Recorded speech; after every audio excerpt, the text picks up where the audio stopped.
Hi friends, ಹೇಗಿದ್ದೀರಾ? ಪ್ರತಿನಿತ್ಯ ತಪ್ಪದೇ ಧ್ಯಾನ ಮಾಡ್ತಾ ಇದ್ದೀರಾ? ಮಾನವನು ಗಳಿಸೋದು ಅವನು ಮಾಡುವ ಉಳಿತಾಯದಿಂದ. ಅಂದರೆ ಒಬ್ಬ ವ್ಯಕ್ತಿ ಪ್ರತಿ ತಿಂಗಳು 50,000 ದುಡಿತಾ ಇದ್ದಾನೆ ಅಂತ ಅಂದುಕೊಂಡಾಗ ಅದರಲ್ಲಿ ಒಂದು 10,000 ಉಳಿತಾಯ ಮಾಡ್ತಾ ಬರ್ತಾರೆ. ಏತಕ್ಕಾಗಿ? ಅವರಿಗೆ ಕಷ್ಟ ಸಮಯದಲ್ಲಿ, ಅವಸರವಾದ ಸಮಯದಲ್ಲಿ ಅದು ಉಪಯೋಗಕ್ಕೆ ಬರುತ್ತೆ ಅಂತ.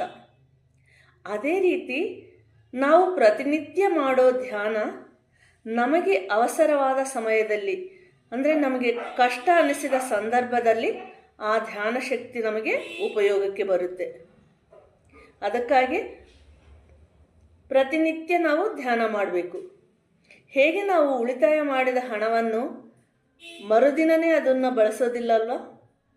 ಕೆಲವು ತಿಂಗಳ ನಂತರ ಅದನ್ನು ಉಪಯೋಗಿಸ್ತೀವಿ. ಹಾಗೆ ಧ್ಯಾನ ಕೂಡ ಇವತ್ತು ಮಾಡಿದರೆ ನಾಳೆನೇ ಅದರ ಶಕ್ತಿ ಗೊತ್ತಾಗಲ್ಲ.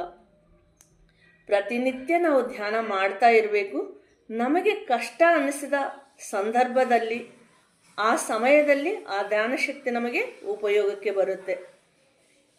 ಯಾರೋ ಹೇಳಿದರು, ಯಾರೋ ಏನೋ ಅಂದುಕೊಳ್ತಾರೆ ಅಂತ ಅಂದುಕೊಂಡು ಈ ಧ್ಯಾನ ಮಾಡಿದರೆ ಉಪಯೋಗಕ್ಕೆ ಬರಲ್ಲ.